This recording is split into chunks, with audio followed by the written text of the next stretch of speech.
Okay, welcome to the Let's Enjoy Piano Self-Expression Method. This is my 10th year anniversary on YouTube, and I thank everybody for supporting the channel. I have about 750,000 views, which is pretty substantial, and about 3,700 subscribers. If you haven't subscribed, please subscribe. So I thank you all for supporting the channel and purchasing the book Let's Enjoy Piano Self-Expression Method, and second book The Harmony for bleed sheet playing. And it's also very good for learning chords, which we're going to look at today quickly. All chords are laid out in extended positions by melody note and by chord. There's 12 pages on each chord, and you can learn the chord in a quick way, and you can also apply it to a lead sheet. You can just use it as a chord evaluation, so that you know your extension chords, your 9s, 11s, 13s. You can use it in many different ways. So I thank you very much for that. I appreciate it. It really was exciting to see all the responses. And if you have any suggestions on videos you'd like me to do, please write me at email let'senjoypiano. And also, if you have any suggestions on different pieces you'd like me to look at or analyze. The Let's Enjoy Piano book is broken down into composing, plurality, jamming, fundamentals, practice suggestions. So there's all different situations that you can apply to make your practice fun and enjoyable at the piano. This little, but no matter what it is in a piece of music, the composer looks at the keyboard before the music is written. There's no sheet music to look at because the song hasn't been written. So I'd like to do one of my first videos was improvising chords, composing a tune. And so I'd like to do part 2, even though it's 10 years later, part 2, on looking at the chord progression and writing a little tune. Everything stems from reading the keyboard and looking through the eyes of the composer, which was a stimulating factor to me, because I always wanted to write and enjoy a hobby of writing different piano pieces, etc. So one of my first little pieces that I put together was a little waltz with this chord progression in the 70s, 100 years ago it seems. But the chord progression is the basic idea. Once you get the chords, you get a nice progression, moving from chord to chord. And I had this progression G, and a D first inversion, and an F root position, and a first inversion C, what I call match position. Everything's doing the same in both hands. C diminished first inversion, D minor 7, and a C. So I went from G all the way down to C chromatically, the bass line being almost chromatically. Right at the end, it doesn't go chromatically.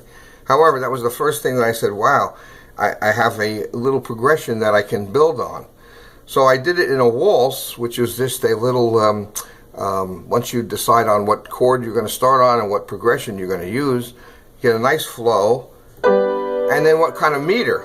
The meter would be 3/4, and I just went 1 2 3 1 2 3.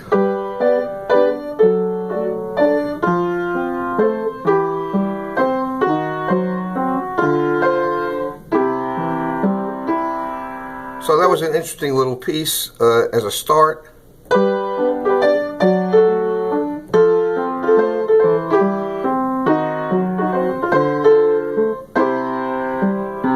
And if you like that, I call a little tidbit, a little idea I just put away for a number of years, and but it did give a nice little sound of wiggling the bottom of the hand to the top of the hand.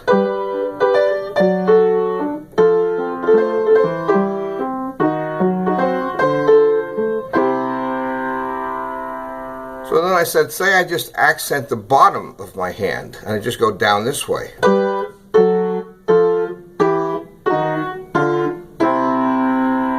put octaves to enhance it a little.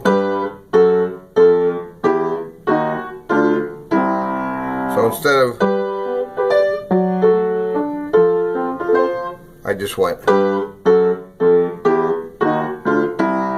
Now the waltz didn't become any specific piece. That was just a little tidbit I wrote. But the inner voice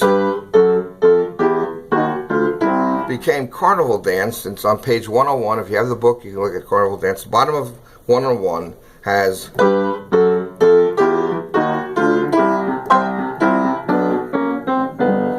it goes on, but that was written about 6 years later from the original waltz that I put together.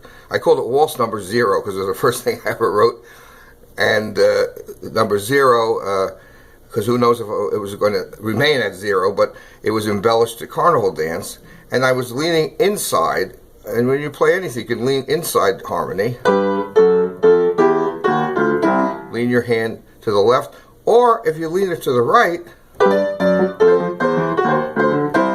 that was another idea, and that became page 121, Happy Ending, with the sound of a little tune that I end all lessons with. And so from the initial chord progression,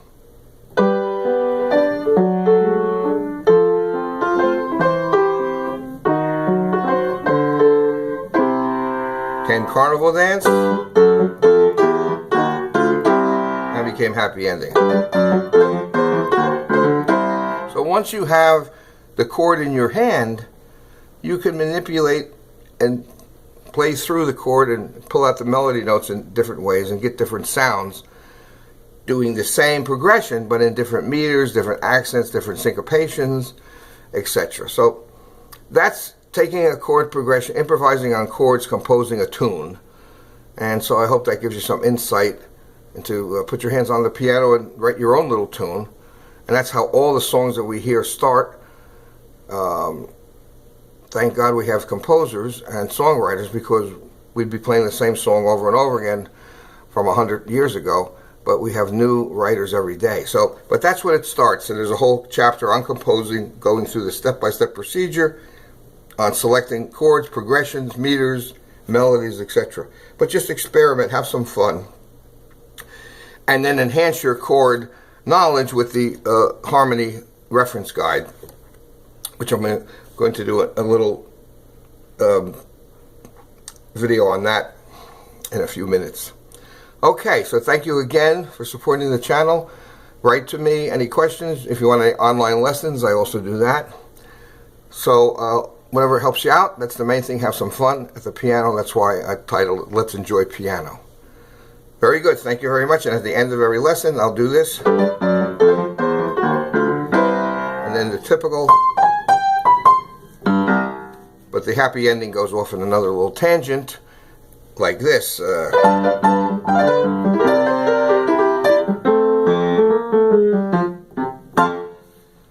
that how I ended that. Anyway, it's all in the book, written, scored. You can enjoy it. Okay, thank you very much. See you next time around.